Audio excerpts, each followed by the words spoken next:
안녕하세요. 지난주 이 시간에 우리가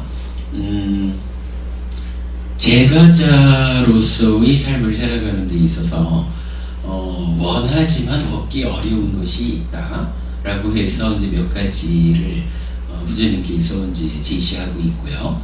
그 원하지만 얻기 어려운 것을 얻으려면 여기서 우리가 하나 강조했던 건 있죠. 부처님이 뭐 그런 거 얻으려고 그러지 말어.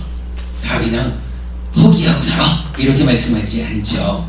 부처님은 원하지만 얻기에 어려운 것을 어떤 방법을 통해서 얻을 수 있습니까? 라고 얻는 방법을 가르쳐 주죠.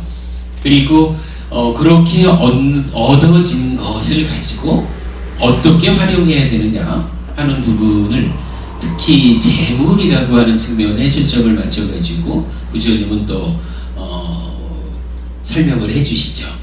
정당한 노력으로 이렇게 재물을 벌었다면 이 재물이 어떤 용도로 쓰여져야 되느냐, 아니면 거꾸로 어떠한 사용의 목적을 가지고 재물을 벌어야 하느냐, 이런 부분을 이제 설명을 하지요.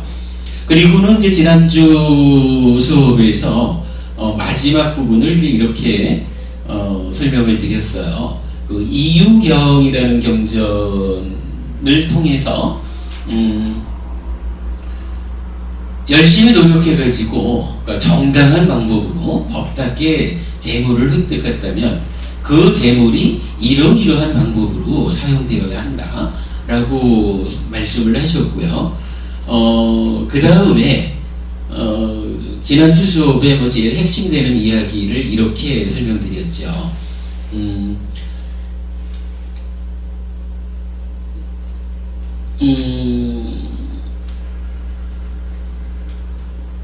열심히 정당한 방법으로 재물을 벌어야 한다라고 그 이유를 알고 노력했음에도 불구하고 현실이라고 하는 것은 이게 생각하기에 따라서는 부처님이 이렇게 하면은 부자 된다 그러시니까 이런 방법으로 노력하면 부자가 되겠지, 요렇게만 생각해서는 안 될 것이다 라는 말씀이었어요. 그렇게 목적을 분명히 하고 열심히 노력을 했지만 현실은 부처님이 제시하는 거죠. 현실은 망할 수도 있고 재물이 증가할 수도 있다. 이 부분을 알려주시죠. 왜 그러냐 하면 우리가 산다라고 하는 것이 나라고 하는 어찌 보면은 굉장히 미세한 존재가, 아주 작은 존재가 세상이라고 하는 많은 사람들과의 관계 가운데서 살아가는 거기 때문에 내가 최선의 노력을 다한다, 올바른 목적을 가지고 나아간다 라고 해도 세상이라고 하는 조건이 나의 어떠한 방향성과 합당하지 않으면 망할 수도 있다 라는 부분을 부처님이 일러준다라는 거를 우리가 발견했죠. 그랬을 때 잘 공부한 사람들이라면 어떻게 생각해야 됩니까? 라는 부분을 말했었던 거죠. 첫 번째, 망했을 경우 나는 재물을 벌어야 하는 이유를 유념했지만 나의 재산은 망하였구나 라고 생각한다. 그러나 그는 후회하지 않는다. 내가 올바른 목적의식을 가지고 참으로 정당하게 열심히 노력을 했음에도 불구하고 내가 망했다 라고 할 때 아이고 왜 가르쳐준 대로 했는데도 망했을까 하고 가슴을 치면서 한탄하는 것이 아니라 그냥 있는 그대로 본다는 거죠. 나는 재물을 벌어야 하는 이유를 유념했지만 나의 재산은 망했다 라고 생각하는 거예요. 바로 보죠. 그러면서 후회하지 않는다, 이렇게 나타나고요. 두 번째로는 그렇게 했을 때 흥했다, 재물이 증가했다 이럴 때 나는 재물을 벌어야 하는 이유를 유념했고 나의 재산은 증가하였구나 라고 생각한다. 그는 두 가지 다에 있어서 후회하지 않는다, 이렇게 나타나죠. 망했을 경우도 있고 흥했을 경우도 있는데 두 가지 경우에 다 그냥 나는 내가 올바른 목적의식을 가지고 최선의 노력을 다했다 라고 보는 것이지 그것에 의해서 가슴을 치면서 한탄하지 않는다, 후회하지 않는다. 이렇게 이제 설명하고 있어요. 이런 이야기였죠. 목적의식, 재물의 용도를 바른 목적의식을 가지고 정당한 방법으로 열심히 노력했다면 그 결과에 연연하지 않는다라는 의미로 이해하게 된다 그랬죠. 그래서 요거를 이제 우리가 세간적으로 많이 쓰는 표현이 하나 있죠. 진인사 대천명한다. 사람이 할 바를 최선을 다해서 하고 나면 하늘의 뜻을 기다린다. 이런 말인데 우리로서는 하여간 천명을 기다린다라는 표현보다는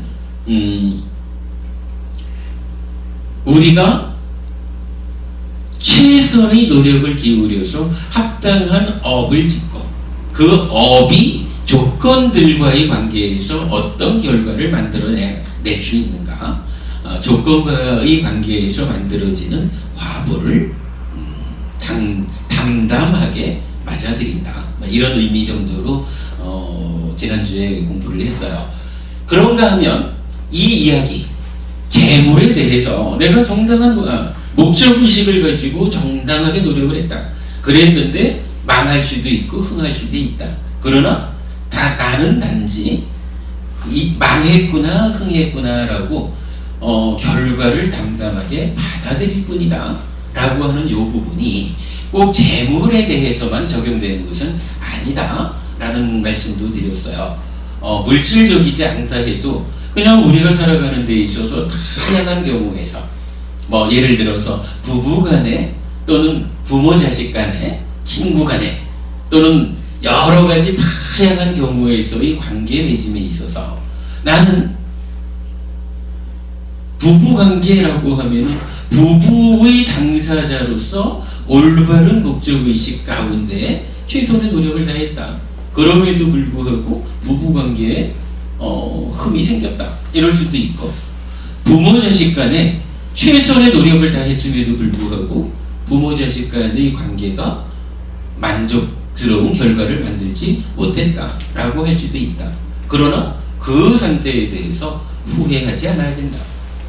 왜냐하면 내가 최선을 다했는데도 불구하고 다른 조건들이 감당할 수 없이 강력해서 내가 원하는 결과가 만들어지지 않았다라고 하면 이것이 사람으로 태어나서 내가 살아가는 가운데 사람이기 때문에 이 관계 맺음 가운데서 생겨날 수 있는 현상이다 라고 담담하게 받아들일 수 있는 그러한 마음가짐이 필요하다라는 부분, 그 부분을 이제 우리가 주목해야 된다라고 했고요.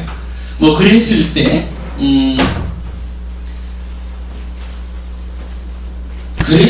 이 부분이 자칫 잘못하면 또 무조건적으로 그냥 바라보기만 하지 이렇게 그 교리에 대한 어떤 퇴폐적이라 할까요? 어떤 소극적인 자세 이렇게 오해를 불러올 수도 있는데 경전에서는 또 좀 다른 이야기도 하고 있어요.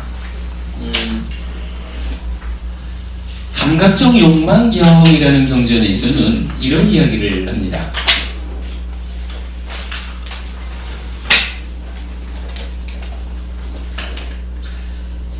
예를 하나 들고 있는데 예를 들면 아무것도 모르고 뒤척이지 못하고 반듯하게만 누워있는 갓난아이가 유모가 소홀한 틈을 타서 막대기나 자갈을 입에 넣는다면 그 유모는 즉시에 그것에 주의를 기울일 것이고 즉시 주의를 기울인 뒤에 그것을 끄집어낼 것이다.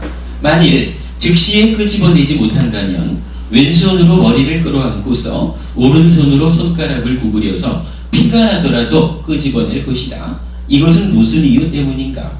비구들이여, 이것은 아이에게 위험한 일이며 그것은 그냥 지나칠 일이 아니기 때문이라고 나는 말한다.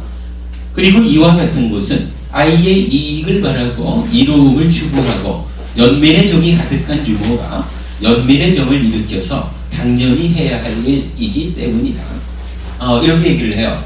그러니까 이 얘기는 뭐냐면 방금 우리가 내가 올바른 목적의식 하에서 정당한 노력을 다했다면 그 노력의 결과가 성공하든 성공하지 못하든 그냥 담담하게 받아들이자.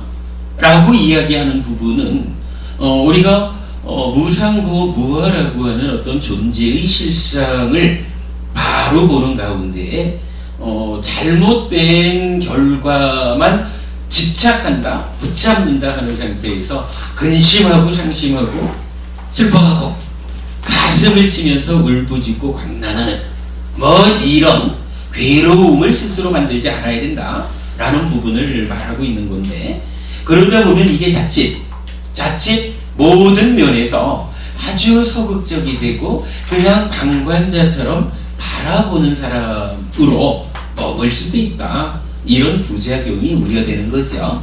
그런 부분을 놓고 보면 부처님께서 이경, 감각적 욕망의 경에서는 좀 다른 이야기를 하는 거예요.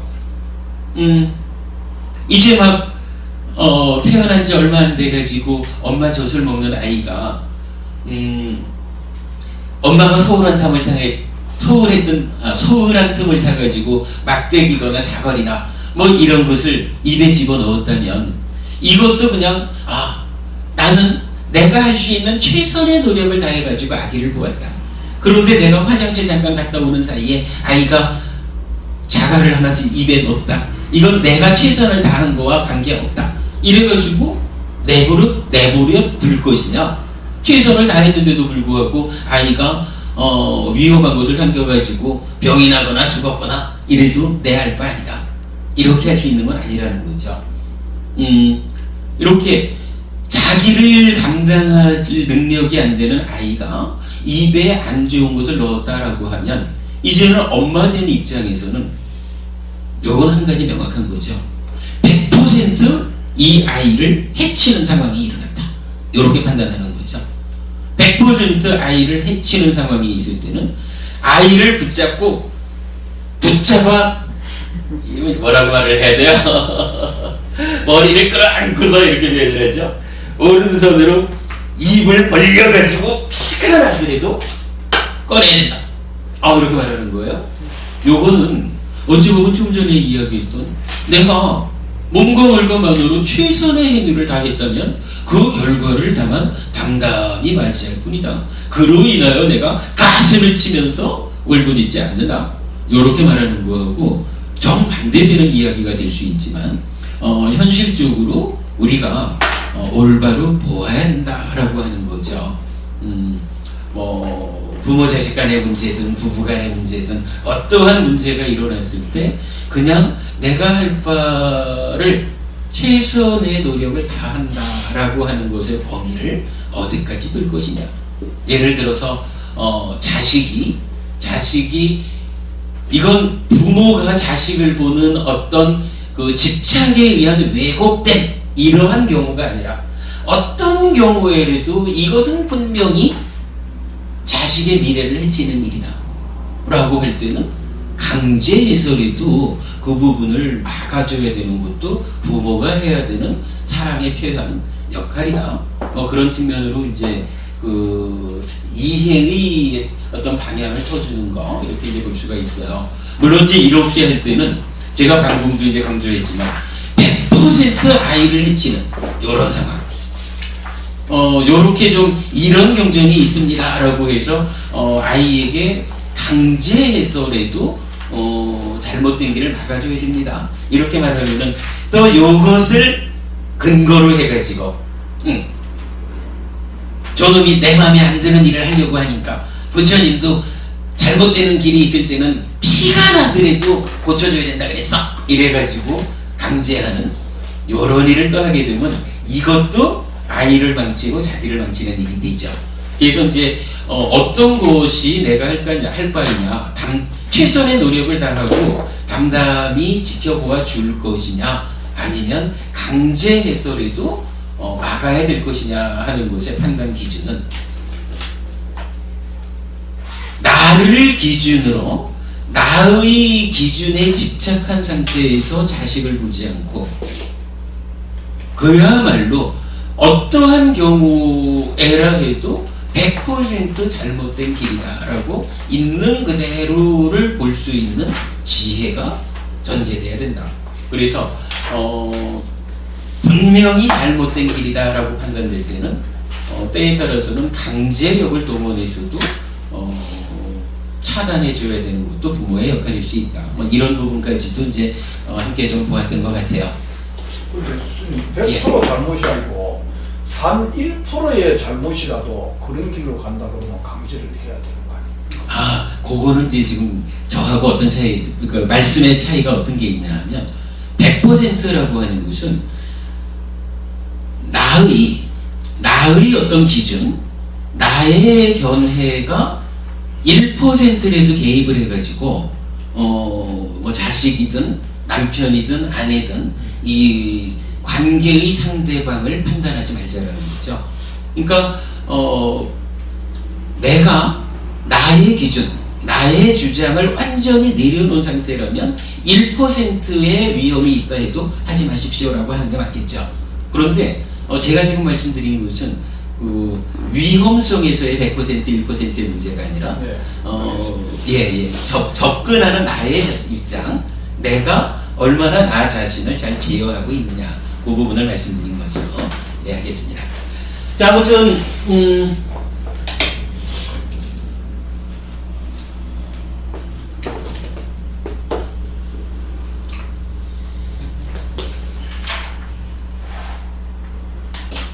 자전거를 타고 눈이 침침해서 자, 이제 그 얘기에 이어가지고 원함경이라는 경전을 잠깐 보겠습니다. 뭐 읽어보죠. 그때 극고독 장자가 세존께 다가갔다. 가서는 세존께 절을 올린 뒤 한곁에 앉았다. 한곁에 앉은 극고독 장자에게 세존께서는 이렇게 말씀하셨다.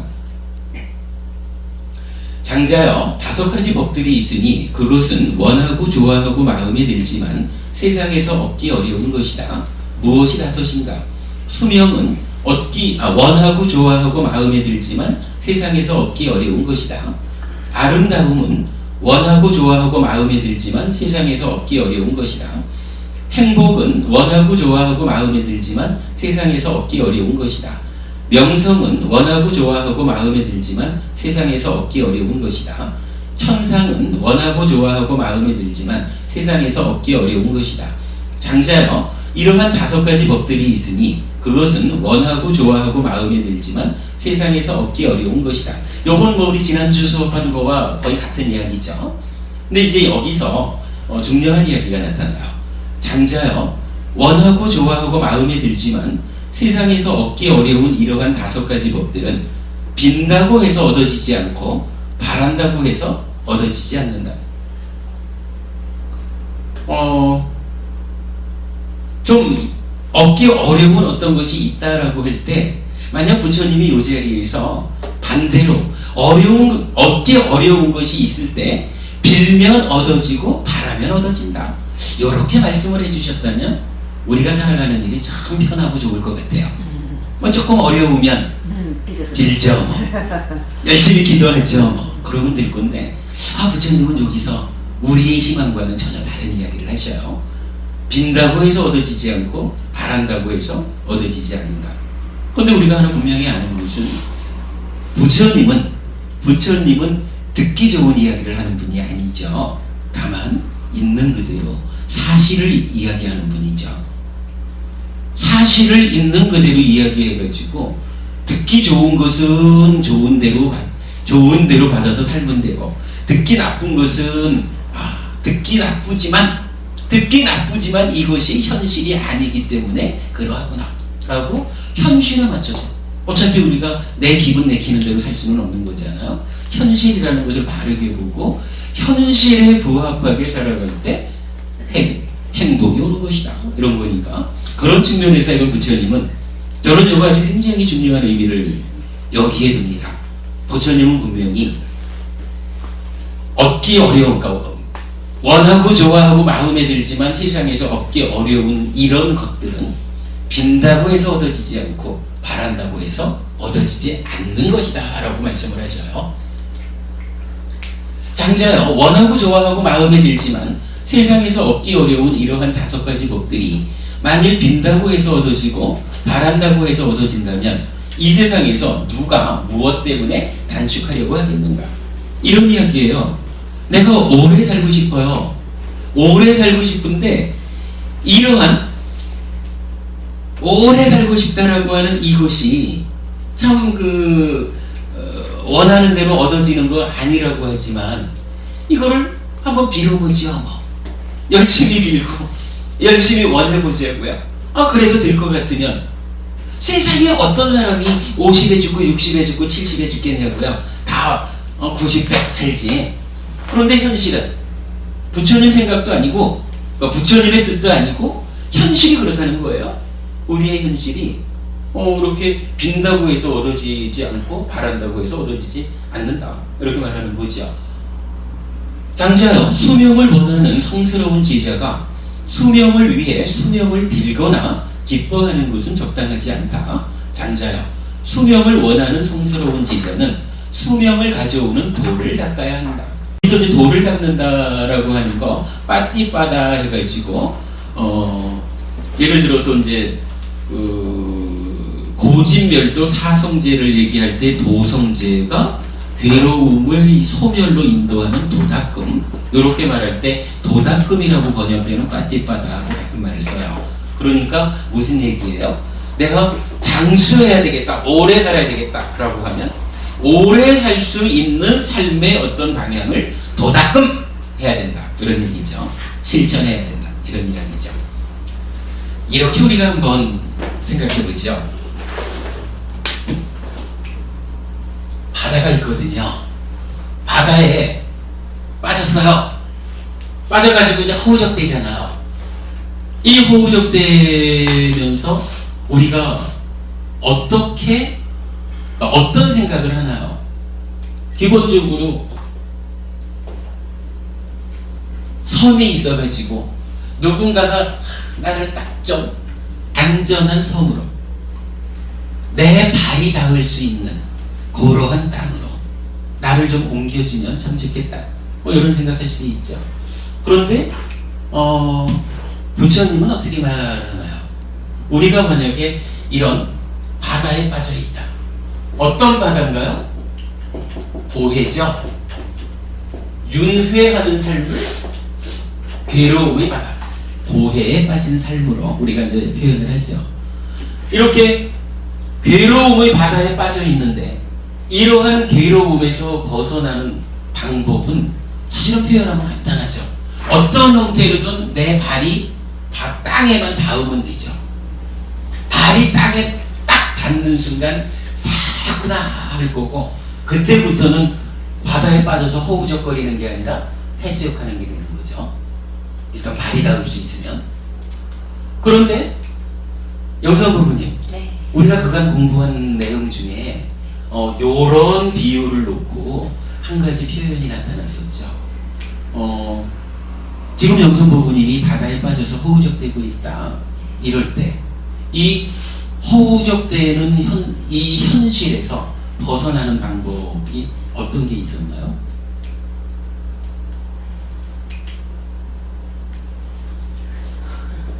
열심히 빌어보죠. 열심히 빌어보면 되나요? 금방 이경에서 빌어가지고 되는 거 아니다. 내가 어떻게 좀 이 안전한 곳에, 아니면 바닥에 발이 닿을 수 있을까? 바닥에 발이 닿으면 좋겠어 라고 원한다고 해서 되는 거. 요것도 아니라고 그러죠. 요런 경우를 부처님께서 한 가지 중요한 가르침의 표현을 썼죠. 어떤 표현이 있었나요? 기억하시는 분? 그렇죠. 이런 말이 있었죠.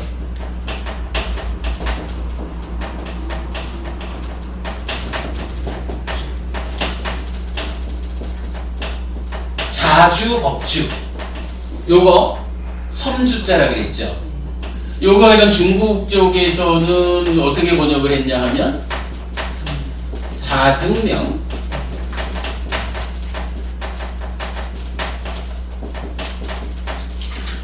자등명, 법등명으로 번역한 가르침이 니카야에서는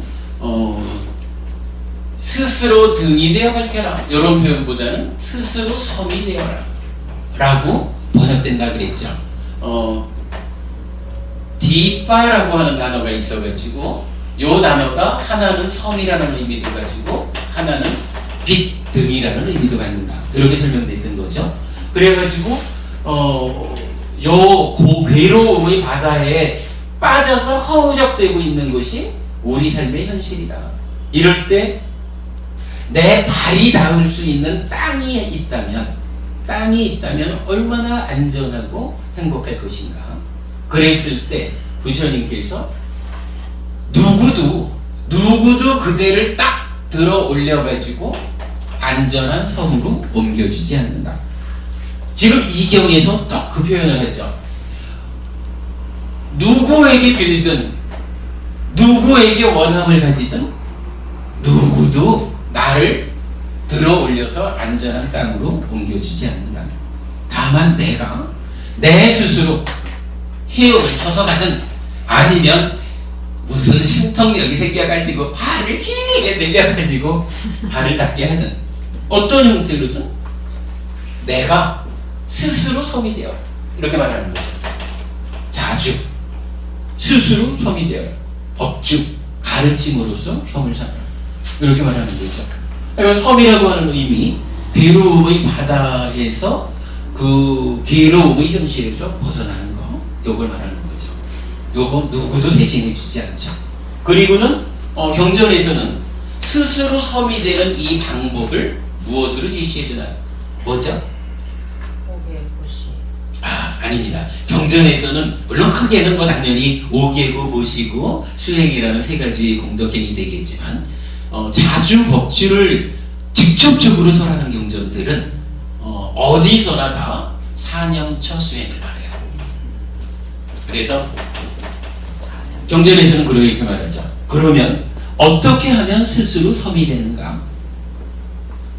까예 까야누빠시 위하라티 까예 까야누빠시 위하라티 아따띠 삼파전호 세티마 이렇게 해가지고 신수신법의 사념처 수행 요 사념처 수행이 스스로가 섬이 되는 그래서 내가 발을 길게 들여가지고 땅에 닿음으로써 이제부터 허우적대는 게 아니라 해수욕하는 행복을 맛보는 그러한 삶이 되든 헤엄쳐서 육지까지 건너가든 아니면 뿅 해가지고 날아가든 어떤 형태로든 괴로움의 바다에서 빠져가지고 헤매는 그러한 삶에서 벗어나는 것이다.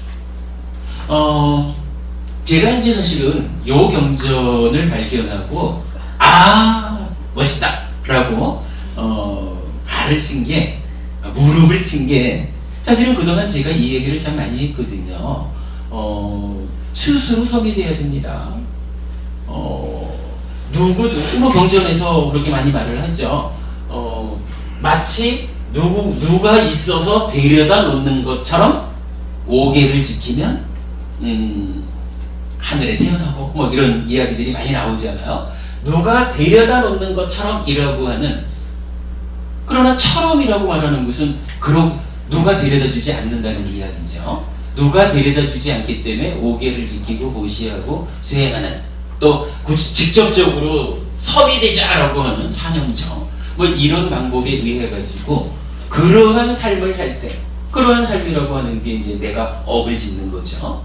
그러한 업을 지어갈 때 마치 누군가 있어서 데려다 놓는 것처럼 나의 삶이 이렇게 괴로움에서 벗어난다 라고 말하는 경전들이 참 많죠. 그런데 바로 요 경에서 아주 구체적으로 빈다고 해서 얻어지는 것이 아닙니다. 원한다고 해서 얻어지는 게 아닙니다. 도를 닦아야 됩니다. 실천해야 됩니다. 이렇게 구체적으로 말씀해주는 경전인 거죠. 그래서 우리가 늘 하는 이야기지만 참 경전이 구체적으로 말하고 있구나 라는 것 때문에 한 번 더 이제 여러분께 소개를 해드리는 거예요. 그러니까 이제 여러분 앞으로 우리가 이렇게 열심히 빌라고 하지 마십시오. 빈다라는 말이 뭐 달리 말하면 기도하는 거죠. 뭐 기도에 대해서 말하면은 뭐 사람들은 좀 말을 달리 할지 모르지만 분명히 부처님은 경전의 어디에서도 기도를 통해서 행복해지라고 말씀하는 경우는 없죠. 어떤 사람들은 기도라는 표현을 통해 가지고 계를 지키고 보시하고 수행하라 이렇게 이제 말할 수 있지만 사실은 그것은 표현을 잘못하는 거죠. 구체적으로 계를 지키고 보시하고 수행함으로써 그대가 삶의 문제로부터 벗어나야 됩니다. 해결해야 됩니다. 이렇게 말을 해야지. 기도하십시오. 기도를 어떻게 합니까? 5계를 지키고 보시하고 수행하는 이렇게 말하는 것은 주제를 드릴 수가 있죠.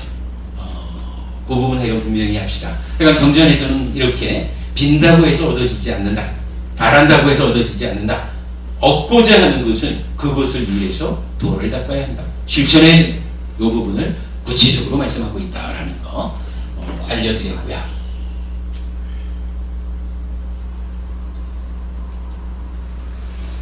알맹이만 탁탁 빼가지고 공부를 너무 잘하고 있습니다. 해피법당이 아니면 도저히 없나. 그 다음에 이제 리차위 청년경이라는 경전이 있어요. 여기에서는 우리가 이제 지난주에 재물에 대한 목적의식 얘기하면서 5가지로 얘기를 했잖아요. 그 중에 이제 첫 번째가 뭐였냐면,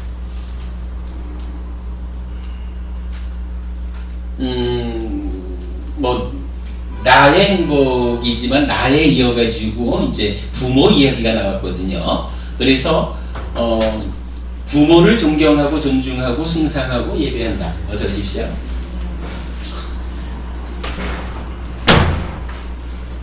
졸업했는 줄 알았더니 졸업 안 했네.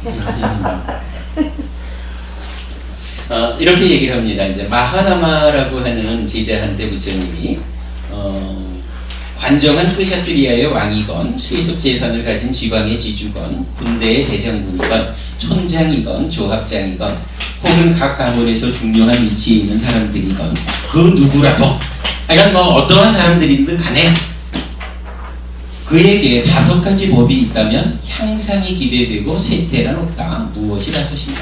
즉 5가지 경우를 실천하면 향상만 있지 쇠퇴하지 않는다. 이렇게 말하는데 첫 번째가 이런 거예요. 그러니까 좀 전에 말씀드렸던 이런 재물에 대한 5가지 이래가지고 여기 가문의 아들이 열정적인 노력으로 얻었고 팔의 힘으로 모았고 땀으로 획득했으며 법답고 법에 따라서 얻은 재물로 부모를 존경하고 존중하고 숭상하고 예배한다. 요거 첫 번째 목적이었죠. 그런 그의 존경과 존중과 숭상과 예배를 받은 부모는 오래 살아라, 긴 수명을 누려라 라고 선한 마음으로 그를 축복한다. 마하나마여, 부모의 축복을 받는 가문의 아들에게는 향상이 기대되고 쇠퇴가 없다. 이런 이야기예요. 자식이 부모를 존경하지 않고 공경하지 않아요. 그래가지고는 계속 그냥 아이고 노인네가 그러면 됩니까? 뭐 이러기나 하고 아이 노인네가 좀 그 손주한테도 좀 잘하고 뭐 이런 식으로 이제 부모한테 올바르게 하지 못하면 얘는 문제가 된다는 거겠죠. 그런가 하면 그렇지 않고 부모님을 늘 존경하고 존중하고 숭상하고 예배를 하면 이게 참 좋다는 거예요. 왜 좋으냐 하면 이런 결과가 있다는 거예요. 자식이 존경하고 존중하고 숭상하고 예배를 하면 그걸 부모가 받잖아요. 그러면 이 받은 부모의 입장에서 저 왼수 같은 저놈 이런 얘기 안 하거든요. 자기 자식 부부는 오래 살아라, 긴 수명을 누리거라 라고 축복을 하는데 어떤 마음으로 축복을 하냐 하면 선한 마음으로 진정이 우러나는 마음으로 축복을 해준다는 거예요.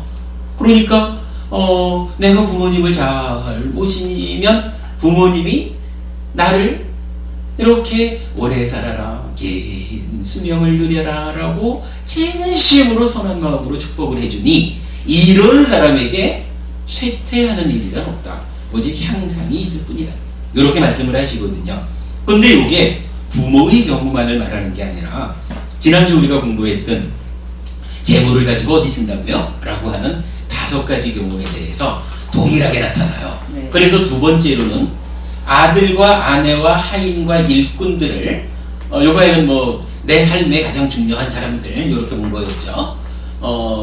그들을 존경하고 존중하고 숭상하고 예배하면 그들이 또한 어떻게 하느냐 하면 오래 사십시오. 긴 수명을 누리십시오. 우리 아버지 오래 사셔요. 아버지 긴 수명을 누리셔야 됩니다.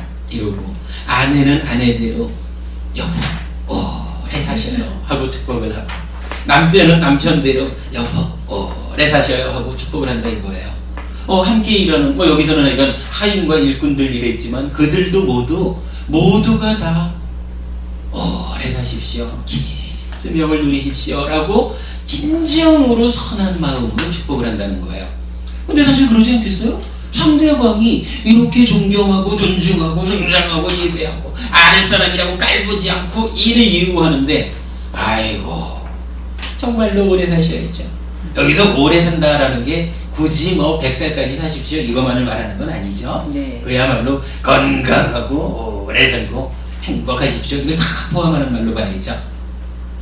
세 번째로는 그의 농사일을 하고 땅을 측량하는 자들, 삶에 관계된 사람들, 이들도 또한 동일하게 존경하고 존중하고 숭상하고 예배한 그 대응으로 오래 사십시오, 긴 수명을 누리십시오라고 선한 마음으로 그를 축복한다. 이렇게 이제 말하는 거예요. 그러니까 이런 사람한테는 쇠퇴란 없다, 향상만이 있다. 근데 이게 사실은 그래요. 웬만해서는 우리가 사는 게 아까도 우리가 몸과 말과 만으로 최선을 다했는데도 불구하고 망할 수도 있다. 그러나 그 망하는 것을 담담히 받아들이자. 왜? 내가 세상을 상대로 관계 맺는 가운데 살아가면 내가 나 혼자만의 힘으로 할 수 있는 일은 사실은 제한적이다. 세상이라고 하는 이 거대하고 강력한 힘에 맞서가지고 다른 방법이 없다면 할 수 있는 만큼의 최선을 다했다면 이제 다른 조건들과의 관계에 의해서 과보가 어떻게 오는지 기다려야 하는 이런 측면하고 이게 통하는 거예요.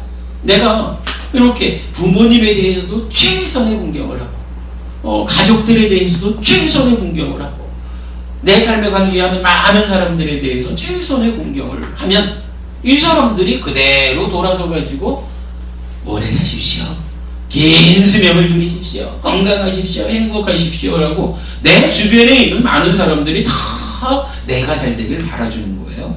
요거 달리 말하면 뭐냐 하면 내 삶에 관계하는 모든 사람들이 반대부분이 뭘까요? 한마디로 표현하면 어떻게 되는 걸까요?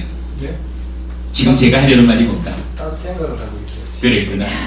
그러니까 한마디로 표현하면 오래 산다고 얘기하는 거는 여기라 그러니까 일찍 죽어가는 게 행복입니다. 그러니까 여기서 제가 지금 이제 하려는 얘기는 뭐냐 하면 결국 이 얘기예요. 내가 다들을 상대로 내가 할 수 있는 최선의 존경과 존중과 공경과 예배와 이래하면 한마디로 말해서 내 삶에 관계하는 내 삶에 영향을 미치는 많은 사람들이 내 편 된다. 내 편 된다. 내 편. 네, 맞습니다. 어머님, 어머님이 요새 상당히 제 편인 것 같더라고요. 네. 아니 제가 느끼기에도 그래요. 왜 버부님이 제 편인가 라고 생각을 해보니까 제가 그래도 공부해서 버부님께 이렇게 부처님 가르침을 전달해 드리는 이런 노력이 버부님한테 도움되니까. 감흥했어요. 그래서 지장형 버부님이 해피스님이 그래도 늘 빠지지 않고 이 자리에 와서 법회를 해주면 좋겠다. 그것이 지장형한테 도움된다 라고 버부님 스스로 생각을 하시니까 버부님이 해피스님 편이 되는 거지 뭐. 빙고. 사실 부처님 여기서 이 말씀이 쉽게 말하면 그 얘기를 하는 거예요. 내 편 되는 방법이라. 근데 그게 이제 세 가지에다가 나머지 두 가지가 이건 앞에 나온 그대로죠. 헌공을 섭수하는 신들, 요건 제가 잘 이해를 못하겠다 그랬지만 하여간 헌공을 섭수하는 신들도 나의 헌공을 받으면서는 오래 살기를, 긴 수명을 누리기를, 달리 표현하자면 행복하고 건강하고 장수하기를, 명성을 얻기를 이렇게 선한 마음으로 축복을 해준다는 거예요. 그런가 하면 이제 다섯 번째로 사문과 바람은 우리식으로 말하면 스님들, 스님들 또한 내가 스님들을 존경하고 존중하고 충성하고 예배하면 그러한 것을 받는 그 스님들 또한 오래 살기를, 긴 수명을 누리기를, 행복하기를, 건강하기를, 명성을 얻기를, 뭐 이렇게 선한 마음으로 축복해 준다 이거예요. 스님 긴 수명을 누린다고 그래도 100세 이상을 살 수가 있습니까? 아니 뭐 100세 이상을 굳이 바랄 필요가 있나요? 우리가 지금 내가 살아가는 가운데에 요절하지 않고 길게 살면 되는 거지. 아니 근데 요절하는 건 요즘 같으면 사실 저 요절하는 게 잘 가는 거거든요. 생각하면서 이게 완전히 글쎄, 아니 제 생각에는 좀 다른데요? 우리 뒤에 한번 의논해 봅시다. 아니 이게 보편적인 생각을 얘기해야 되지. 그 특이한 생각을. 그리고 그래 진짜 그 전혀 보편성을 갖지 못하는 것 같은데 어떤 경우에 요절하는 게 좋은가 몰라도 최소한 말이죠 불교적으로는 아라한을 성취해도 아이고 이제 내가 다 끝냈으니까 일찍 죽자 이렇게 하지 말라 그래요. 물론 아라한한테는 자살이 허용이 돼요. 특별히 어차피 이 몸이라고 하는 것은 그 아라한이 번뇌로부터 벗어난 것과는 다르게 몸이 주는 괴로움이 있기 때문에 몸이 주는 괴로움이 너무 크다 이럴 때 아라한에게는 자살이 허용이 돼요. 근데 그거는 죽는다라고 말을 안 하고 몸을 내려놓는다 이렇게 표현을 하거든요. 근데 아라한을 제외하고는요 진짜 성자, 수다원, 일례자, 불환자 이런 성인이 돼도 자살이 허용한대요. 그러니까 불교적으로는 이 몸이 물질적인 기능이 쇠해서 죽을 때까지 그 이전에 일찍 죽는 거 이거에 대해서는 불교적으로는 전혀 환영하지 않아요. 그러니까 요즘 세상 요절하는 게 좋은 거 이렇게 말하는 거는 정말 도련사도 요절이야. 근데 그거를 좋다 말할 수가 있는가? 도련사라고 하는 것은 어떤 형태로든 사고지. 물어봐가지고도 그게 좋은지 오래 사는 게 좋은지 한번 물어보면 답이 딱 나온다는 게 보편적으로 어떤 건지. 지금 거기 그쪽이 도련사 죽는 게 도련사 하는 게 심장마비. 저는 안 그래요. 말하세요. 예, 저기 관정이라는 말이 나오거든요. 그거는 신경 쓸 일은 아니에요. 지금 크샤트리아라고 하는 그러니까 귀족 계급을 말할 때 크샤트리아 중에서 관정을 했다라는 것은 이제 그 왕위 즉위식을 했다 이런 의미거든. 그러니까 그건 큰 의미 아니고. 아무튼 이렇게 보자고요. 부처님 분명히 몸과 말과 만으로 최선의 노력을 다했다라고 할 때 그 결과가 흥할 수도 있고 망할 수도 있지만 거기에 연연해서는 안 됩니다. 진인사 대천명 하는 식으로 내가 최선을 다했으면 이제 조건들에 의해서 어떠한 과보가 올 것인지에 대해서는 담담하게 맞이해야 된다. 이런 부분을 이제 하나 제시를 했죠. 그러나 그렇다고 해서 모든 경우에 그러는 건 또 아니라 그랬죠. 특별하게 확실하게 옳다라고 판단될 때는 이런 관계 맺음에서 강제성을 동원해서 아이가 입이 찢어져서 피가 나는 한은 있더라도 입에 있는 자갈을 빼내줘야 되는 이런 강제성이 필요할 수도 있다. 이런 부분도 놓치면 안 되는 거 얘기했고, 그 다음에 이제 아주 중요한 얘기로 원하지만 얻기 어려운 이것을 얻고자 해가지고 비는 거, 원하는 거. 빈다고 해서 얻어지지 않습니다. 원한다고 해서 얻어지지 않습니다. 원하는 것을 얻기 위한, 성취하기 위한 도닦음, 노력이 있어야 될 뿐입니다. 이야기. 비는 것으로 삶의 문제를 해결하려고 접근하는 불자가 되어서는 안 된다. 요거 굉장히 중요한 말씀드렸고, 그 다음에 이제 바로 앞에서는 이 재물이라고 하는 이 5가지의 용도, 이 부분과 관련해서 이렇게 용도에 맞게 올바른 목적의식에 맞게 돈을 벌어서 사용을 하면 이러한 사람은 쇠퇴하지 않는다. 향상할 뿐이다. 왜냐하면 내가 그러하게 그 행위하면 행위의 상대방 또한 나를 존중해서 나를 선한 마음으로 진정으로 축복해준다. 그래서 살아가면서 내 삶에 영향을 미치는 모든 사람들이 한마디로 뭐가 된다고요? 내 편이 되는 것이다. 내 편 가운데 내가 살아가는데 괴로울 일이 없죠. 그 부처님이 알려주시는 아주 중요한 지혜죠. 자, 거기에 이어가지고 이게 뭐 생각보다 또 시간이 가버렸는데 경전 하나를 더 보겠습니다. 제목이 빛 없음 경이에요. 그때 극고독 장자가 세존께 다가갔다. 가서는 세존께 절을 올린 뒤 한곁에 앉았다. 한곁에 앉은 극고독 장자에게 세존께서는 이렇게 말씀하셨다. 장자여, 제가자는 가끔씩 혹은 기회가 주어지면 감각적 욕망을 즐기는가? 그 제가자가 얻어야 할 네 가지 행복이 있다. 무엇이 넷인가? 소유하는 행복, 재물을 누리는 행복, 빚 없는 행복, 비난받을 일이 없는 행복이다. 이렇게 나와요. 여기서 우리가 이 중에 출가한 사람 저밖에 없죠. 그럼 여러분들은 다 제가자거든? 오늘 아침 출근해가고 일어났습니다. 그런가요? 어쨌든 이건 껍데기로 보면 여러분들 다 제가자잖아요. 부처님이 제가자에게 행복이라고 하는 것을 하나 알려주는 거예요.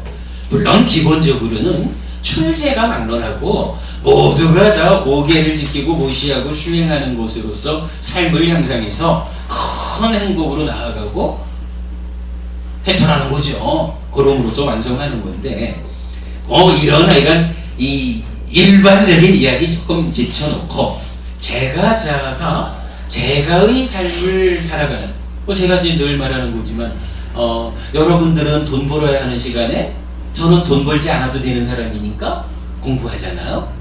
이런 차이를 우리가 갖고 살잖아요. 네. 돈을 벌어야 되고 세간의 삶을 유지해 가야 되는 이런 제가자에게 부처님이 행복이란 이런 것이 있습니다 라고 네 가지를 알려준다는 거예요. 첫째가 뭐냐 하면 소유하는 행복이에요. 이거 여러분 우리가 잘 봐야 되는데 몇 년 전인가 제가 원주에 있을 때 우리 법우님 한 분이 그때 한 40 정도 되신 법우님이에요. 저한테 그러더라고요. 스님, 제가 10년 전에만 부처님이 무소유의 삶을 살아라 이렇게 말하지 않고 소유하는 행복이 제가자가 누려야 될 행복이다 이렇게 말하셨다는 것을 알았으면 제 삶이 바뀌었을 겁니다. 10년쯤 전이니까 한 30. 그때 무소유를 할 때 그것도 거꾸로 알았는 것 같은데. 어쨌든 어쩌면 좀 관도부부님이 잘못 알고 있는지도 모르는 거고 어쨌든 그분 말씀에 의하면 그런 얘기예요. 나이 30 되었을 때 내가 정말로 정당한 방법으로 열심히 일해가지고 부자 되리라 라고 삶에 대한 어떤 이정표를 세우지 못하고 무소유의 가르침이 부처님 가르침이다 이래가지고 생계는 족족 주고 하여간 소유하지 않음을 행복으로 알고 살아왔다. 그러다가 이제 나이 40이 돼가지고 보니까 나는 참으로 공덕을 짓고 싶은데 참으로 많은 곳에 보시하고 싶은데 가진 것이 없습니다. 이런 이야기를 하는 거예요. 저는 이제 관도부부님 지금 어쩌면 정확한 지적일 수도 있어요. 그 무소유라고 하는 것을 잘못 이해했을 수도 있고 또는 하여간 삶의 방향에 대한 여러 가지 어떤 좀 다른 측면을 볼 수도 있겠지만 그러나 이제 분명히 그 당사자였던 그 법우님의 입장에서는 나이 30에 삶의 방향을 선택하는 그 자리에서 무소유한 삶을 행복한 삶이라고 받아들인 것 때문에 10년쯤 시간이 지나서 보니까 정작 내가 이제 공덕을 짓고자 함에 있어서 공덕을 지을 미천을 확보하지 못했습니다. 이제 이런 이야기를 하는 부분은 우리가 좀 받아들일 수 있는 부분이다 이렇게 생각을 해요. 그런데 부처님은 요 빛없음경에서 네 가지 제가자가 가져야 되는 행복이 있다라고 하면서 이건 첫 번째로 소유하는 행복 이렇게 제시를 해주는 거예요. 물론 여기서 소유만 한다고 해가지고 다 행복한 건 아니죠. 분명히 전제가 되는 거 우리가 계속 공부한 거지만은 법답게 정당한 노력에 의해서 부자가 돼야 되는 거죠. 정당한 노력으로 재물을 가질 때 이 정당하게 얻었다라는 것이 전제되어 가지고 소유하는 것에 의해서 확 나는 이제 부자가 됐어 라거나 아니면 나는 이제 가난하지 않아 라고 하는 소유하는 행복이 있다 라고 말하는 거거든요. 이때 그 소유는 무소유도 이 소유 속에 포함이 되는 거 아닙니까? 소유하는 행복에 무소유도 그 소유에 소유하고 무소유하고는 100% 다른 개념입니다. 그러니까 소유라는 거는 무소유를 소유하는 것도 그것도 행복입니다. 그런 이야기는 부처님 얘기 아닙니다. 부처님 얘기하고 다릅니다. 소유하지 않는 거는 소유하지 않는 거고 소유하는 것은 소유하는 겁니다. 물론 소유하지 않음을 통해서 내가 어떠한 그 소유하지 않음에 의한 행복을 누리자 라고 하는 것이 뭐 의미를 부여할 수는 있을 겁니다. 그런데 경전에서는요, 요 무소유라고 하는 말은 뭐 간혹 소유하지 않는다는 의미로 이렇게 쓰이는 것 같이 이렇게 좀 보일 때가 있기는 있어요. 몇 개 좀 본 거는 같은데 사실은 무소유라고 하는 표현은 불교적으로는 소유하지 않음의 개념보다는 있지 않음, 아니 없음, 있는 바 없음.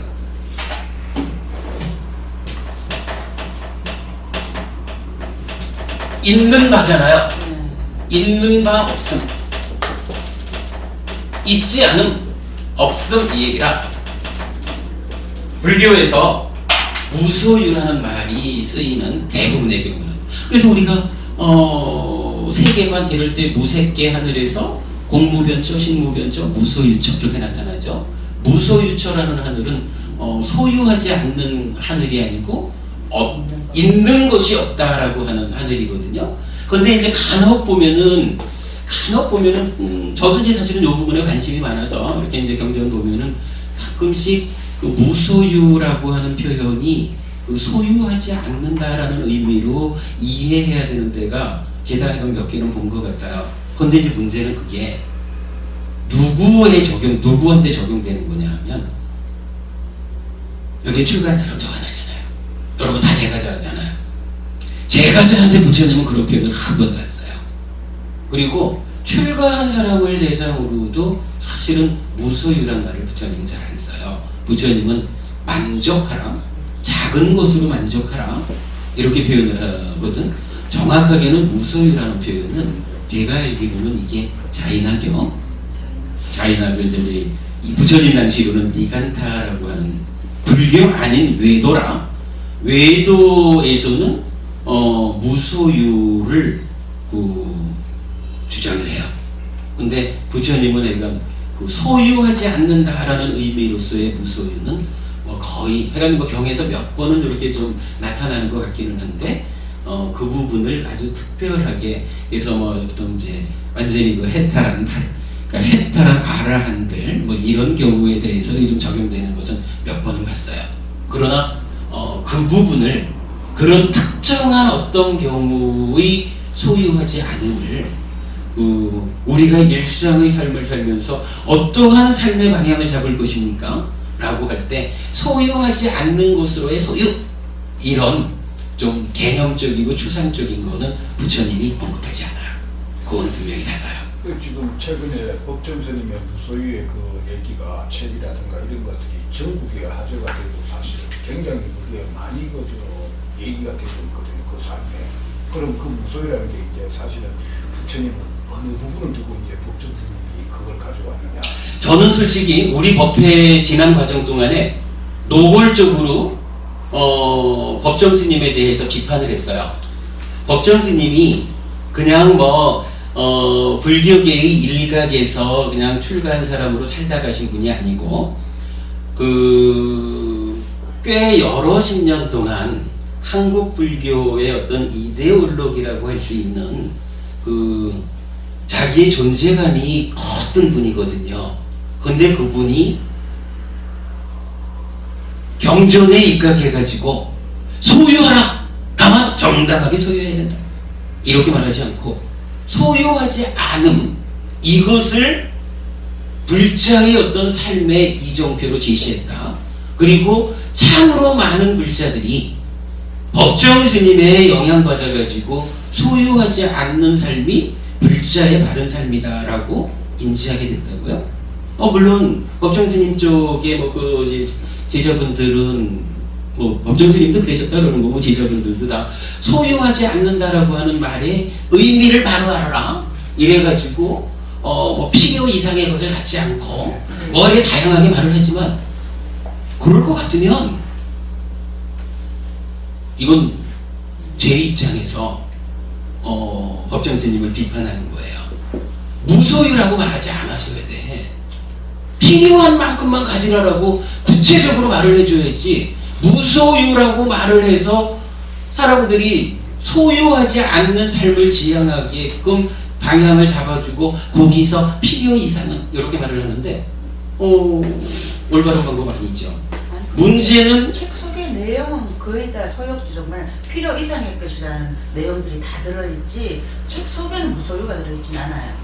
그렇기도 하고 스님 한 가지 더 그래가 하자면은 출가자와 제가자를 견적, 구분을 해서 견적, 제가자의 견적. 삶에서 볼 때는 이렇다 제가자의 누구들은 알아서 잘 처신을 이런 구분이 있어야 돼. 그건 없었잖아요. 그래서 이제 약간 그런 부분이 뭐 일부에서는 뭐 법정 스님이 이렇게 이런 의미로 말씀하셨다라는 것을 잘 알아가지고 자기 삶의 이정표를 잘못 정하지 않았다면 다행인데 그렇게 아는 사람보다는 그냥 겉에 드러난 표현에 의해서 의미를 받아들인 사람이 훨씬 더 많다라고 하는 부분이고 사실은 저도 그 법정 스님 돌아가시고 한동안은 여러 사람의 질문을 통해 가지고 법정 스님이 무소유를 말씀하시는 것은 이러이러합니다라고 변호하는 말씀도 뭐 해드린 거는 사실이에요. 남들을 상대로는. 그러나 우리끼리 불자 안에서라면은 분명히 비판할 수 있어야 한다고 보는데 거기에 불자들이 스님이 말씀하신 것처럼 무소유의 개념을 잘못 알고 있다는 거죠. 그러니까 잘못 알고 있고 그 잘못 알고 있게끔 그냥 어느 한쪽에 이렇게 조용히 있다 가신 분이 아니고 한국 불교의 그러니까 최근에 몇십 년 동안 한국 불교를 거의 대표했다라고 할 만한 분이 그렇죠. 그러니까 거기에 대해서 문제를 제기해야 된다는 거고 아까 제가 표현한 것이 그 영향을 받아서 아주 구체적으로 어떤 부부님은 저한테 그렇게 하소연을 했다는 겁니다. 경전을 보니까 이제 이걸 알려드린 거죠. 경전을 보니까 부처님은 이렇게 소유하는 행복이 제가 누릴 행복이다. 다만 법답게 정당하게 벌어야 된다. 이렇게 말씀을 하셨다는데 나는 그걸 모르고 소유하지 않는 것이 행복인 줄 알고 10년을 낭비하고 나니까 이제 내 꼴이 이렇소 라고 자기 삶의 아쉬움을 토로하게 됐단 말이죠. 근데 그게 그분 한 사람뿐이겠느냐고요. 현실적으로 불자든 불자 아닌 분이든 법정 스님이라고 하는 한국 사회에 표현 안 해도 이 영향력을 알잖아요. 그럼 집에 있는 거 좀 갖다 내릴 게 많은데 그냥 놔둬야 되겠네요. 이제 그런 부분 때문에 저는 이 좀 무소유라고 하는 하나의 불교의 입장에서 보면 왜곡된 이대 운동기가 경전에 의해서 배척되고 제자리를 찾아야 된다라고 하는 부분은 제가 이렇게 얘기를 하면은 법정 스님을 존경하는 사람들 제 참 옛날에 가장 가까웠던 친구도 저보고 네가 중이면 중이지 법정 스님을 네가 헐뜯냐 이러면서 저를 막 욕한 친구도 있었어요. 그러나 그건 그거고 일단 경전은 경전이죠. 법정 스님이 더 우리 삶의 기준이 되나 부처님이 우리 삶의 기준이 되나 그건 명확한 거지 않습니까? 그래요. 그래서 제가 이 첫 번째가 이 큰일 났다 이거. 첫 번째가 부처님은 제가자라면 소유하는 행복을 가져야 된다 이렇게 말하는 겁니다. 여러분 꼭 우리 기억하시자고요. 네. 무소유하고 다르고 관도부모님 사실은 중요한 지적이긴 하지만 분명히 부처님께서 소유하는 행복 이렇게 말씀하실 때는 무소유라는 소유 이런 개념은 포함 안 돼요. 그거 우리 바로 가시자고요. 예. 그러니까 부처님은 삶의 이야기를 아주 현실적으로 드러나는 대로 말했지 추상적으로 잘 접근하지 않는 것 같아요. 그런 측면으로 보고요. 그 다음에 이제 두 번째가 뭐냐 하면 재물을 누리는 행복 이래야 돼요. 재물을 누린다라고 하는 게 이렇게 나타나죠. 여기 선남제는 열정적인 노력으로 얻었고 팔의 힘으로 모았고 땀으로 획득했으며 법답고 법에 따라서 얻은 재물로 재물을 누리고 공덕을 짓는다. 예, 이러이러하게 이제 재물을 얻었어요. 소유했어요. 그럼 소유하는 행복이 됐죠. 그러면 이렇게 재물을 우와 이제 내가 부자가 되었어. 재물이 있어. 요 상태의 행복에만 머물러 있느냐? 그러지 않다는 거죠. 여기서 이제 경에서 그렇게 말하는 거예요. 재물을 누리고 공덕을 짓는다. 이것이 재물을 누리는 행복이다. 이렇게 말하거든요. 이 얘기 뭔가요?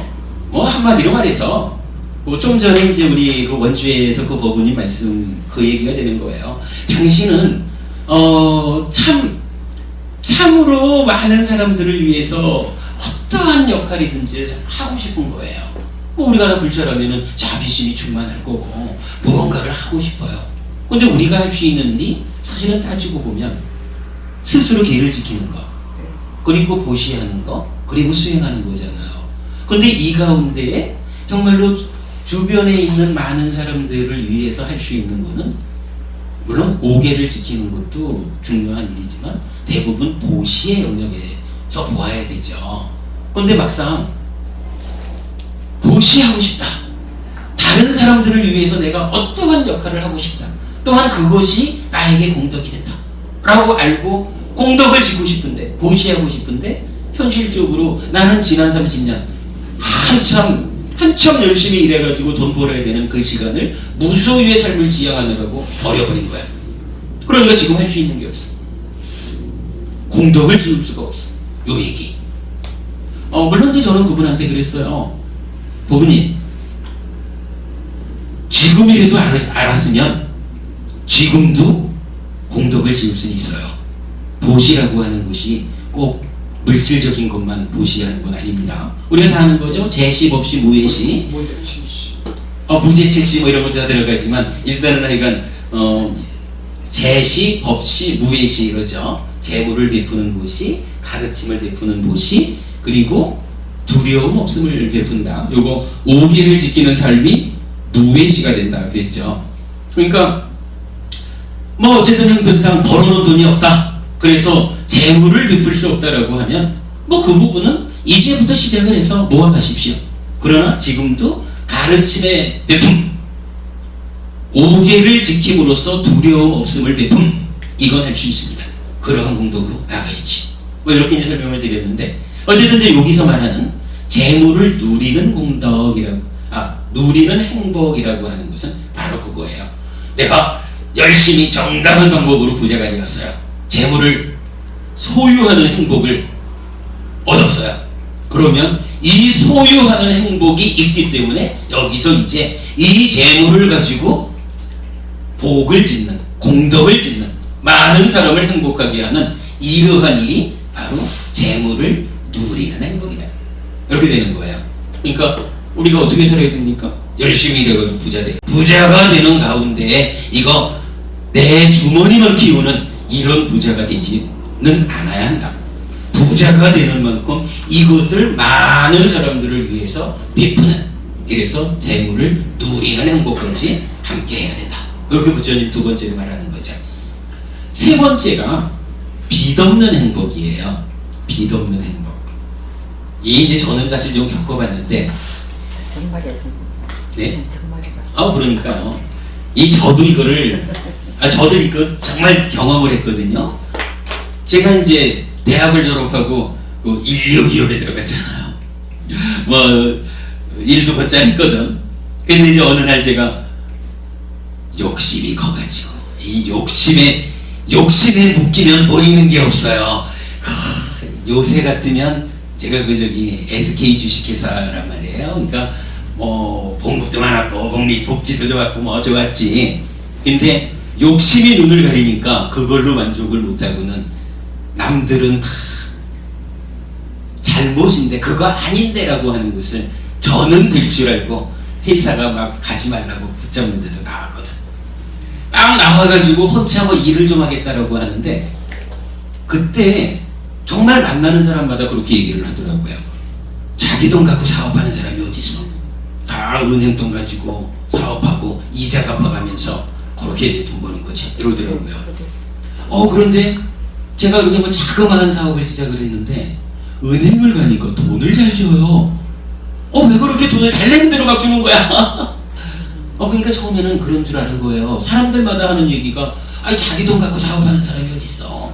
은행 돈 갖고 하는 거지 이러잖아요. 그러니까 저도 필요한 대로 가서 이러이러하게 필요합니다 라고 하면 막 몇천만 원씩을 막 주는 거예요. 나중에 알고 보니까 나도 잘 느끼지 못하는 사이에 빚이 이렇게 올라가 있더라고요. 그리고는 결국 빚에 발목 잡히고 순간적으로 사람은 타락하는 거죠. 그런데 이미 빚이라고 하는 것이 이렇게 사람을 타락시키는 거구나. 그러니까 삶을 망가뜨리는 거구나라고 알고 나면 이미 방법이 없는 거잖아요. 그래서 저는 이제 그 다음부터는요. 그러니까 저는 주는 대로 잘 받아먹고 빚쟁이가 돼가지고 쫄딱 망하고 나서는 사람들 만날 때마다 이 얘기 하잖아요. 부처님이 그러는데 빚 없는 게 행복이래. 빚이라는 것은 생기는 순간 발목 잡는 거. 은행에서 돈 줄 때는 사장님 하면서 웃는 낯으로 돈을 주지만 그 돈을 통장에 돈이 입금되는 그 순간 나는 은행의 노예가 되는 거죠. 저는 이거를 겪어보고 쫄딱 망해보고서야 빚이라는 게 얼마나 무서운 것인지 우리 삶을 빚에 의존해가지고 살아가서는 안 되는 것을 참 다 겪어보고 알았는데 부처님은 어떻게 저 시절에 이미 빚 없는 게 행복이다 이렇게 저기 이쁜 딸이 갚아줬다며 부모님 딸이라도 잘 키웠으니 다행이죠. 근데 사실은 우리 살아가는 데 있어서 어떤 형태로든 빚이라는 것은 정말로 무서운 거예요. 그래서 부처님이 이렇게 말하는 거예요. 열심히 일해가지고 그러니까 정당한 방법으로 열심히 일해서 부자가 돼야 됩니다. 그리고 이러한 재물로 누리는 행복, 많은 사람들의 행복을 위해서 베풀어야 합니다. 그러나 그 이전에 돈을 벌기 위해서 빚을 내지 마십시오. 이렇게 말하는 거예요. 이 경전에서 뭐라고 말을 하냐면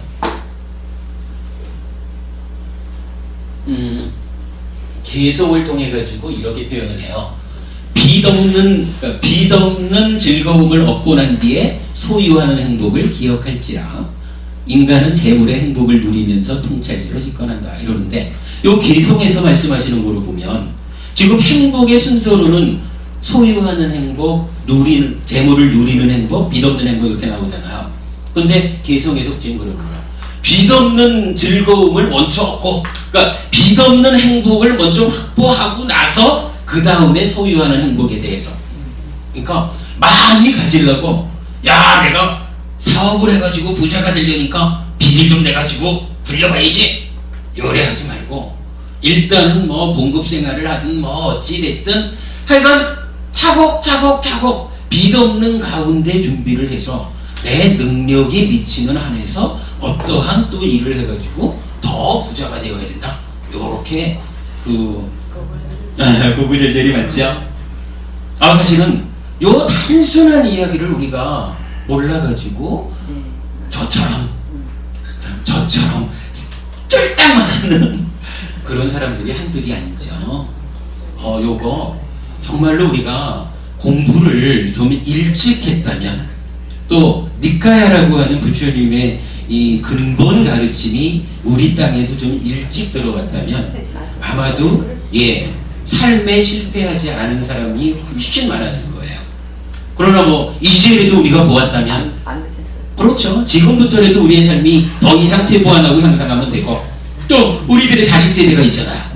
자식 세대들한테는 또 그렇게 가르쳐야죠. 요거 하여간 빚 없는 행복이 먼저고 그렇게 차곡차곡 해가지고 그 이후에 소유하는 행복에 누리는 행복이 이어져야 된다 라는 부분까지 제시를 해요.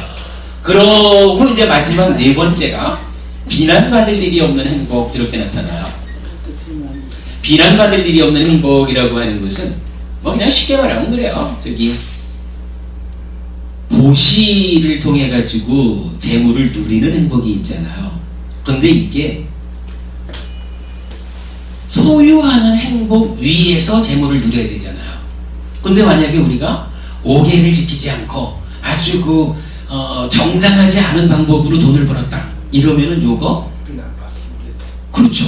왜 그게 비난받냐 하면 그죠. 요게 왜 그러냐면은 이게 순서를 이렇게 볼 수 있는 거라 소유하는 행복 자체가 정당한 방법에 의해서 벌어야지 소유하는 행복이 있잖아요. 근데 우리가 오계도 지키지 않고 정당하지 않은 방법으로 부자가 됐다 라고 할 때 요것은 소유하는 행복이 아닌 거라. 요것은 소유에 의해서 불행이 만들어지는 거라.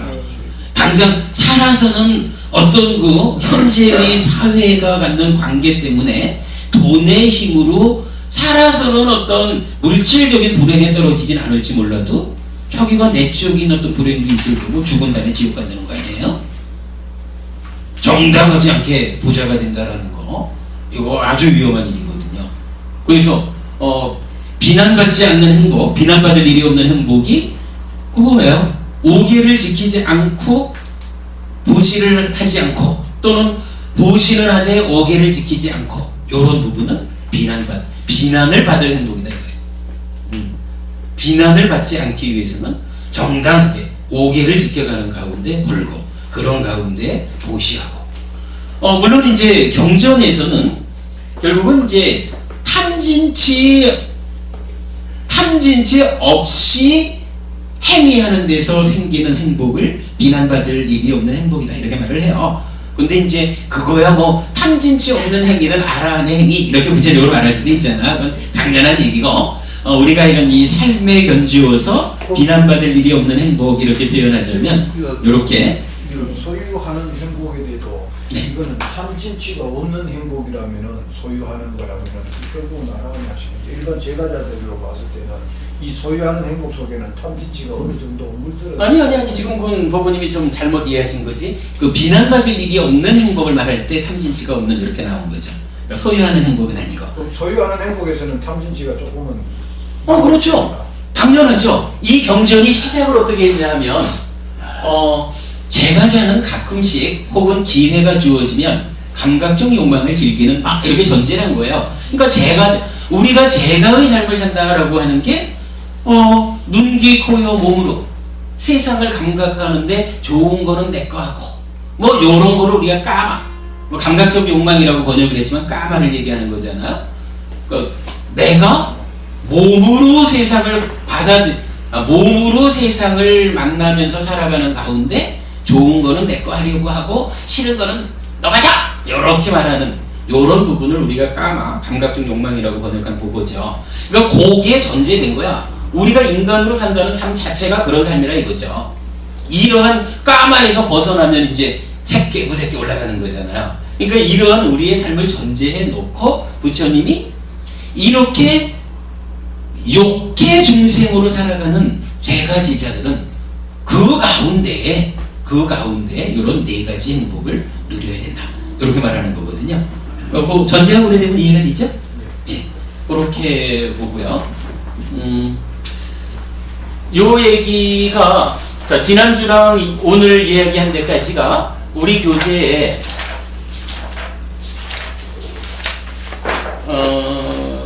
488페이지 한번 보십시오.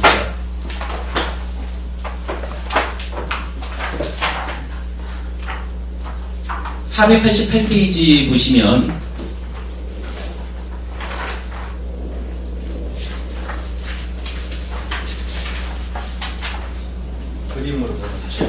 그렇죠. 그림으로 보는 제가 불자의 행복에서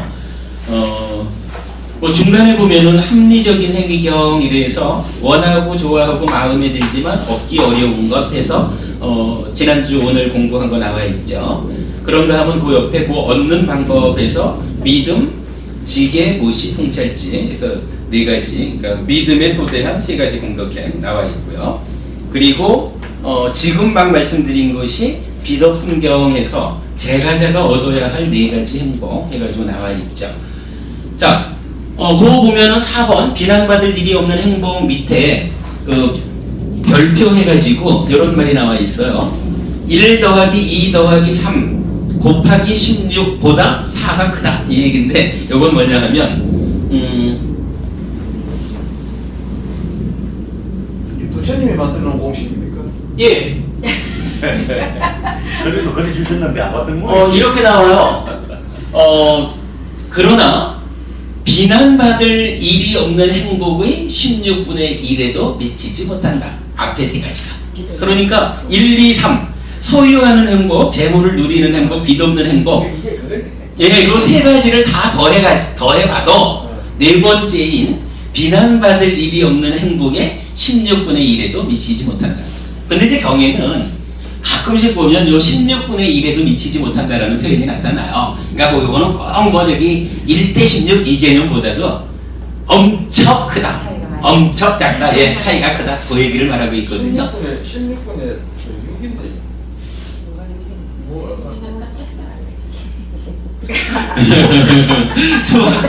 수학적인 이해도가 좀 필요할 것 같아요.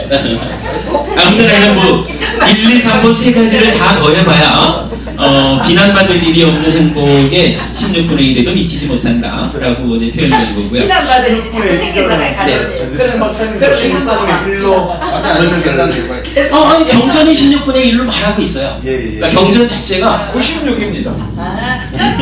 16분의 1에 미치지 못한다고 표현하고 6 있어요. 곱하기 16 하면 96입니다. 아니야, 지금 저기 부모님 잘못 이해한 거고. 이게 저기 시간이 많이 지나서 조금 좀 제가 불편한 마음이 있는데 그래도 그냥 마무리를 요 한 가지로 지을게요. 뭐 기왕에 지난주 이번주 해가지고 뭐 여러분들한테 그냥 꼭 필요한 걸 좀 알려드리자라고 하다 보니까 결국은 요 그림으로 보는 제가 불자의 행복 요 얘기를 하게 된 거예요. 뭐 여기 그림에 나와 있는 것보다 우리는 사실은 조금 더 구체적으로 몇 가지 경전을 더 봤죠.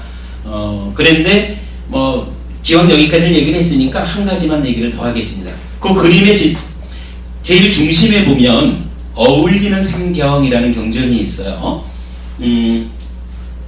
이런 이야기예요.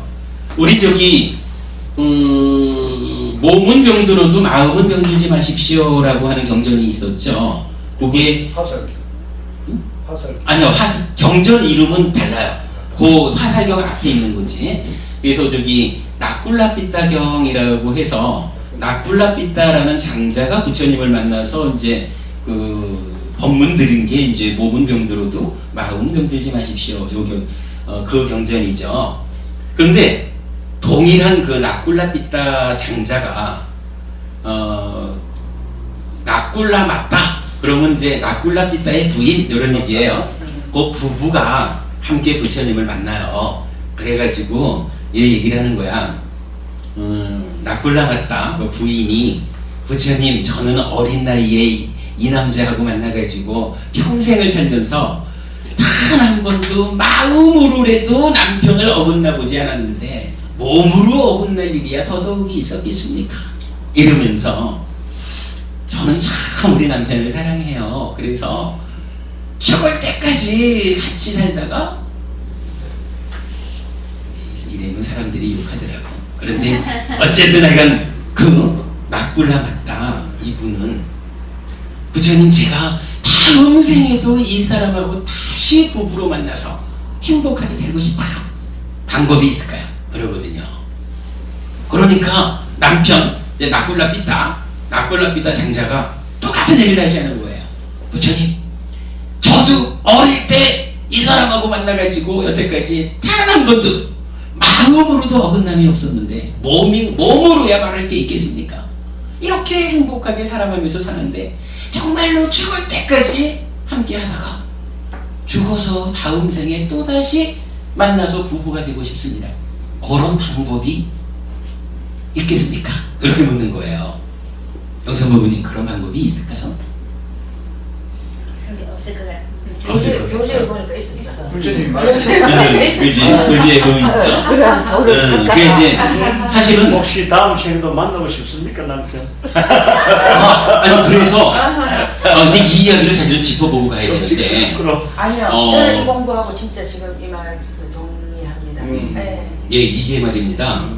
아니 제가 이 얘기를 하면 사실은 대부분 사람들이 에이구 지금도 마치 못해 그냥 저 자식 새끼 때문에 마치 못해 같이 사는데 죽은 다음에 또 만나라고 이렇게 말을 하거든요. 그런데 말이에요, 사실 이거 생각해보면 의미 있는 거예요. 그래 제일 젊은 영선버부님 말이에요. 영선버부님 주변에 100사람, 그러니까 100 중에 100 모두가 다 아이고 애새끼만 없어봐 지금이라도 같이 살아 이렇게 말을 한다고 해도 영선버부님은 어떻게 살고 싶어요? 영선버부님 남편하고 정말로 없으면 못 살겠고 죽은 다음에도 또다시 부부로 만나서 같이 살고 싶은 그런 삶을 남편하고 함께 하고 싶어요? 아니면 100이면 100다 아이고 저거를 진짜 애들만 없으면 당장 갈라서지 요렇게 살고 싶어요? 전사로 살고 싶어요. 그죠? 전자로 살고 싶은 거예요? 아니 이게 참 단연부부님 이거요. 녹화되니까 계획하신 거 아닙니까? 아니 근데 이게 사실이야. 마음은 그래. 만약에 단연부부님 같은 유명인 사람 빼고 지장현 부부님도 가서 또 법배 하셔야 되니까 빼고 이 누구를 해야 되나? 저기 운열 부부님이 수고 좀 해줘요. 만약 운열 부부님이 말이에요. 뭐 이런 얘기가 나오면 에이 저런 말 같지도 않은 만약 요렇다 하면 그런 생각 안 들어요. 그렇죠. 근데 만약에 그렇게 해야만 한다라고 하면 그러한 삶을 운열부부님이 좋아서 그러는 걸까? 아니면 살다 보니 이 삶이라는 게 삶이 워낙에 무상고 무아인 거를 상나가정인자를 붙잡고 거꾸로 살다 보니까 수비고운에 이런 괴로움이 생기고 그러다 보니까 저 남편이라는 저거 뭐 이러는 관계가 생겨났다. 그러니까 에이구 다시는 꼴랑 안 만나고 싶다. 요렇게 사는 삶을 받아들일 것이냐. 어차피 부부관계라는 것은 뭐 모르는 사람들은 뭐 전생에 빚 갚으려고 부부됐다 이런 얘기하는데 부처님 말씀은 그런 말씀 전혀 없거든. 전혀 없고 어떤 관계에서든 만나서 부부가 되어 사는데 사는 가운데에 서로가 어떤 형태로든 잘못했겠지 뭐. 그러니까 100이면 100 다 말하는 대로 에이쿠 자식 새끼만 없어봐 왜 같이 살아? 요런 관계에 있다라고 해도 그게 좋아서 그러느냐, 아니면 혹시라도 그러지 않고 정말로 다음 생에 또 만나서 부부하고 싶어요? 라는 이러한 행복하고 사랑하는 요런 부부로 살 수 있는 방법이 있다면 그렇게 살고 싶어요. 요걸 제가 여쭤본 거거든. 네, 그렇게 살고 싶어요. 그렇게 살고 싶죠. 그렇게 살고 싶은데 현실적으로 다 그렇게 살지를 못하는 거예요. 왜 그렇게 못 사느냐 하면 다들 나요! 라고 생각하고 웬만해서는 남편을 소중한 남편 이렇게 보는 그 이면에는 에이, 나한테 돈 벌어다 주고 그래도 내 새끼 낳아줬고 뭐 이런 것 때문에 나를 중심에 놓고 내 남편이니까 귀하고 이래 하죠. 그런데 이제 그러한 부분을 좀 다 내려놓고 참으로 1대1의 관계에서 정말로 사랑해서 그 사랑 때문에 행복해서 함께하는 삶, 죽은 다음에도 또 그렇게 만나는 삶, 이렇게 살 수만 있다 그러면 당연히 그렇게 살아야 되는 거예요. 요즘 사람들이 그렇게 못 살아서 문제죠. 못 사는 사람들이 지 못 사는 걸 가지고 다 그런 거야! 어디 그런 게 있어! 라고 삿대질을 해대지만 우리가 분명히 알아야 되는 것은 황문석환 부모님 참 모범적인 훌륭한 말씀을 해주는데 방금 그죠? 이 말이 공부가 삶을 바꾸는 거거든요. 공부하고 부처님은 이렇게 살라고 했다라는 게 내 삶에서 받아들여지면 내 삶이 그게 바뀌는 거예요. 아니, 기왕이면은 내가 남편이고 아내고 만나서 함께 사는데 이 삶이 행복한 삶, 사랑하는 삶, 누구한테든 부러움받는 그런 삶을 사는 것이 내가 원하는 거지. 뭐 아까 말한 거로 보면은 하고 싶어요 라고 빌고 있어서만은 안 되죠.